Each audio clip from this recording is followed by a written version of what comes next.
The music on the rooftop terrace was loud enough to vibrate the ice in my glass. But in that moment, the only thing I could hear was the silence between three people standing in a tight, suffocating triangle. Maya, the girl I had spent 2 years orbiting like a desperate satellite, was standing to my left. Her hand was gripping my forearm, nails digging in just slightly, a possession move. She was laughing too loud, tilting her head back, trying to drag my attention away from the woman standing directly in front of me. But I wasn't looking at Maya. I wasn't looking at the girl who had kept me in the maybe pile since college, utilizing my attention whenever her actual boyfriend ignored her. I was looking at Elena, and Elena was giving me the look. It wasn't just a stare. It was something biological, something primal that screams louder than any words a woman could ever speak. Her chin was dipped slightly, exposing her neck, but her eyes were locked onto mine, pupils blown wide despite the bright string lights overhead. She held the gaze for 3 seconds. 1, 2, 3.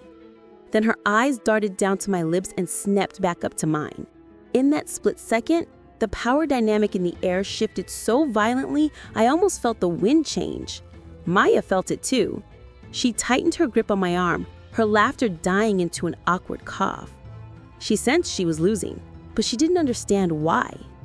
I did, because for the first time in my life, I knew exactly what I was seeing. I gently peeled Maya's hand off my arm, didn't even look at her, and took a half step closer to Elena. The oxygen left the space where Maya stood. Before I tell you exactly what happened next on that rooftop and how understanding one specific subconscious signal turned me from a background character into the man who walked away with the prize, I need you to be honest with yourself for a second. Drop a comment below if you have ever poured months of your life into a girl who gave you mixed signals, or if you've ever walked away from a conversation wondering if she actually liked you or if she was just being polite. It's a humiliating feeling, isn't it? The uncertainty, the anxiety, standing there analyzing every text message like it's a crime scene, looking for proof that you matter to her. I lived in that state for years. I was the king of missing the point. I was the guy who thought buying her dinner meant she respected me. I was the guy who thought listening to her problems for 3 hours meant we were building a connection. I didn't know that while I was busy trying to earn her, I was missing the screaming biological indicators that she felt absolutely nothing for me. And worse, I was missing the subtle, quiet signals from women who actually wanted me. Let's rewind to where this really started. 2 years ago, I was invisible. I mean, people saw me, but they didn't see me. I was the safe guy, the nice guy. My phone was full of unread texts that I was too afraid to double text, and my weekends were open for plans that never materialized. Maya was the center of my universe back then. She was the kind of girl who knew exactly how pretty she was and exactly what that currency could buy her. I was her emotional tampon. When the bad boys she dated ghosted her, I was the one she called at 11 p.m. to cry to. I'd drive over, bring her food, sit on her couch, and listen to her say things like, "Why can't I find a guy who treats me like you do?" I thought that was a compliment. I thought that was a promise. I didn't realize it was a consolation prize. I'd sit there watching her eyes, looking for a sign. But I was looking for the wrong things. I thought eye contact meant attraction. I thought smiling meant desire. I didn't understand that women are socialized to be polite, to be engaging, to keep the peace. A smile is social currency, not sexual interest. I remember one specific night at a dive bar downtown. Maya was flirting with the bartender, a guy with neck tattoos and zero interest in her conversation. I was sitting on a stool 3 feet away, holding her purse. A girl next to me, a brunette with sharp features, bumped my elbow. I apologized. She looked at me, held my gaze, and asked if the seat next to me was taken. I said, "Yeah, my friend is sitting there," and pointed at Maya's empty stool. The brunette looked at Maya, then back at me. She held eye contact for a beat too long, smiled with just one corner of her mouth, and said, "Too bad. You look like you could use better company." Then she walked away. I didn't think twice about it. I went back to watching Maya get ignored by the bartender. It wasn't until 6 months later, when I hit rock bottom, that I realized the brunette had practically handed me an invitation on a silver platter, and I had thrown it in the trash. Rock bottom came on a Tuesday. I had planned a surprise birthday dinner for Maya. Reservations at the most expensive Italian place in the city. I had bought a necklace I couldn't afford. I texted her at 4 p.m. to confirm. No answer. Texted at 5 p.m. Nothing. At 7 p.m., I was sitting at the table alone, staring at the candle flickering in the center, feeling the pity of the waitstaff burning into my neck. At 7:30, she posted a story on Instagram.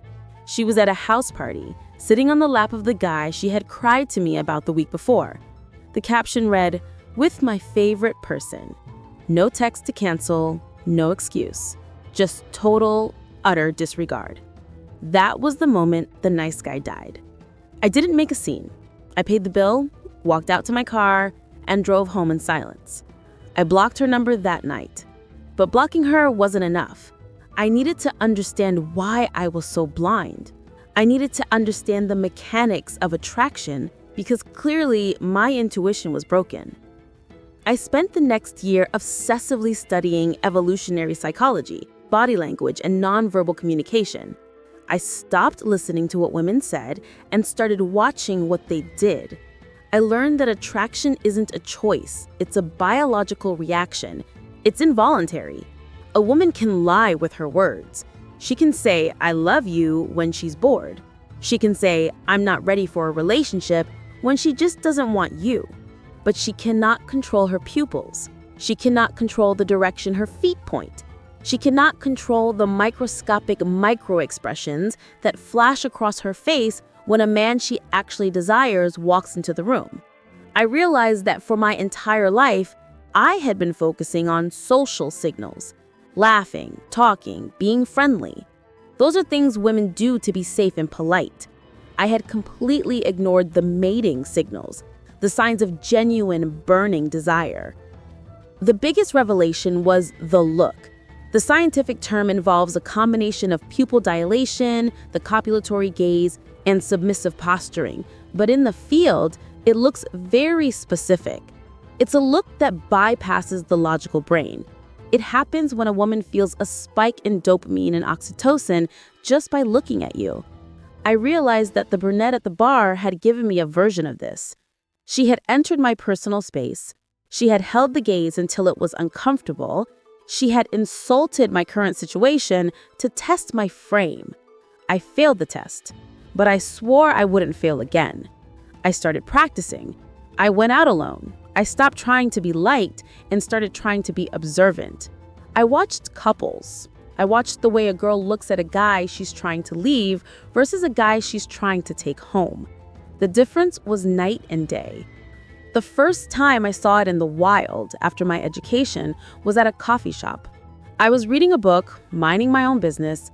A girl 2 tables away kept glancing over. Old me would have thought, "Is there something on my face?" New me waited. I caught her eye. She didn't look away immediately. That's the first key. If a woman looks at you and instantly snaps her head away in a panic, it might be attraction, but it's nervous attraction. But if she holds it just for a fraction of a second longer than socially acceptable, she is inviting you in. This girl held it. Then she did the thing. She looked down, smiled to herself, and then looked back up through her eyelashes. The doe eyes. It's a submissive gesture deeply rooted in our pranate brain. It signals, "I am harmless, I am interested, come get me." I closed my book. I walked over. I didn't use a cheesy pickup line. I just said, "You're distracting me." She blushed. We had coffee for 2 hours. It was effortless. There was no chasing, no convincing, because the desire was already there before I opened my mouth. That was the secret I had been missing. You don't create desire with words. You reveal it with observation. Fast forward to the rooftop party. It had been 14 months since I blocked Maya. I had leveled up. I was in better shape, I dressed with intent, and most importantly, I carried myself with the dangerous calmness of a man who doesn't need anything from anyone. I was there with a mutual friend. I saw Maya across the bar. She looked exactly the same, yet somehow smaller, dimmer. She spotted me instantly. I saw the confusion on her face. She wasn't used to seeing me without me running over to greet her. I gave her a polite nod and turned my back. That drove her crazy. Narcissists hate losing a source of supply. I knew she would come over. I knew she would try to reestablish the old dynamic. But I was busy talking to Elena. Elena was different. She was high status, elegant, the kind of woman who intimidates men just by existing. We were talking about travel, about nothing important, but the sub-communication was screaming. And then it happened. The look. I was mid-sentence and Elena stopped blinking. Her focus narrowed. It felt like the rest of the room blurred out for her. She did the triangle gaze. She looked at my left eye, then my right eye, then down to my mouth, then back to my eyes. This is a crucial signal.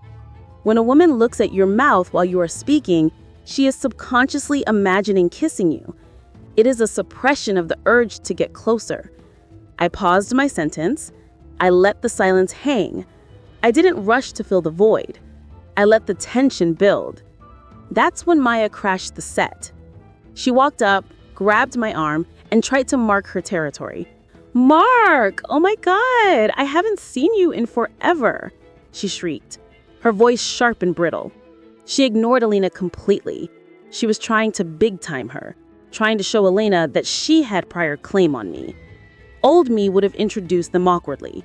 Old me would have tried to include Maya to be nice. But I saw Elena's reaction. Elena didn't get angry. She didn't look jealous. She looked at Maya with a cool, detached amusement. Then she looked at me. She gave me the look again. The chin tilt, the slight parting of the lips. She was testing me. She was asking without words, "Are you the man I think you are? Or are you this girl's puppet?" It was a test of congruence. If I catered to Maya, I failed. If I ignored Maya, I passed. It was that simple. Maya was still talking, babbling about some inside joke from 3 years ago, trying to leverage nostalgia to regain control. I looked down at Maya's hand on my arm. It looked like a claw. I looked at her face. I didn't see the goddess I used to worship. I saw a desperate woman who realized her backup plan had grown a spine. I looked back at Elena. I didn't smile. I didn't seek approval. I just held her gaze, communicating silently. "I see you, and I choose this." I reached down and took Maya's wrist. My grip wasn't aggressive, but it was firm enough to stop her blood flow for a second. I didn't yank her hand away. I simply lifted it off my forearm and placed it back at her side, like I was returning an item to a shelf where it belonged. The movement was deliberate. It was final. I didn't break eye contact with Elena while I did it. I kept my voice low, below the music, a tone that forces people to lean in if they want to hear. "Maya," I said, "it was good to see you, but I'm in the middle of a conversation." I didn't say sorry. I didn't say catch up later. I drew a hard boundary. Maya's mouth opened, but no sounds came out. She looked at her own hand, then at me, as if she couldn't process the rejection. For 2 years, that hand had been her leash. Now, it was just a hand. Elena watched the whole thing. The corner of her mouth twitched upward, not a smile of kindness, but a smile of respect. She saw a man who had options and exercised them. "Shall we?" I asked Elena, gesturing toward the bar on the far side of the roof, away from the noise, away from the past. Elena didn't hesitate. "Lead the way," she said. We walked past Maya without looking back. I could feel Maya's gaze burning a hole in my back, a mix of shock and sudden, desperate regret. But it didn't matter anymore. The look from Elena had told me everything I needed to know. That night didn't end with a polite handshake. It ended with me understanding that when a woman wants you, really wants you, she makes it easy. She opens the doors. You just have to be awake enough to walk through them. Now, let's pause the tape. Why did I tell you that story? It's not to brag about getting the girl. It's to illustrate the catastrophic difference between social attention and sexual intention. Most men, especially the ones who identify as nice guys, spend their entire dating lives chasing social attention. They chase the girl who laughs at their jokes but never accepts a date. They chase the girl who texts them good morning but is too busy to meet up on Friday night. They mistake friendliness for desire. And because they are so starved for validation, they miss the subtle, quiet, often terrifying signals of actual desire. You need to download this into your brain. Attraction is not loud. It is not giggly. Real, raw attraction is intense. It is focused. And it often looks like aggression or anxiety until you learn to decode it. There are 3 specific variations of the look you need to master identifying. If you see these, you have a green light. If you don't act on them, you are insulting her biology. The first is what I call the scan. This usually happens before you even speak. When a woman enters a room, she scans for threats and she scans for value. If her eyes sweep over you and keep moving, you are neutral. If her eyes stop on you, move away, and then come back within 10 seconds, that is a biological ping. But here is a differentiator. Watch the verticality. If she looks you up and down, she is assessing your fitness. It's the female equivalent of a man checking out a woman's curves, just more subtle. She is checking your shoulders, your posture, your shoes. If you catch her doing this, do not look away. Hold the gaze. If she smiles, you're in. If she looks down, you're in. The only way you lose is if you look away first, because that signals submission. The second variation is the lip focus, which I mentioned with Elena. This is crucial because it is almost impossible to fake. When we look at people we want to mate with, our eyes naturally gravitate toward the mouth. It's a subconscious preparation for intimacy. If you are talking to a girl and her eyes keep dropping to your lips and then snapping back up to your eyes, she is fighting the urge to kiss you. This is often accompanied by the parted lip signal. When a woman is aroused, her nasal passages open up to take in more oxygen and pheromones, which causes her mouth to part slightly. If she is listening to you with her lips pressed tightly together, she is closed off. If her lips are slightly parted and her tongue wets them occasionally, she is in a state of receptivity. Do not ignore this. The third and most dangerous one to miss is the angry stare. This confuses men the most. Sometimes sexual attention looks like hostility. If you are teasing a girl, or if there's a high-stakes vibe, she might look at you with intense, unblinking focus that almost looks like she's annoyed. But look at the pupils. Are they dilated? Is she facing you fully? This is the look of a woman who is challenged by you. She isn't bored, she is electrified. She is trying to figure you out. Most men retreat here because they think they've upset her. No, you have engaged her.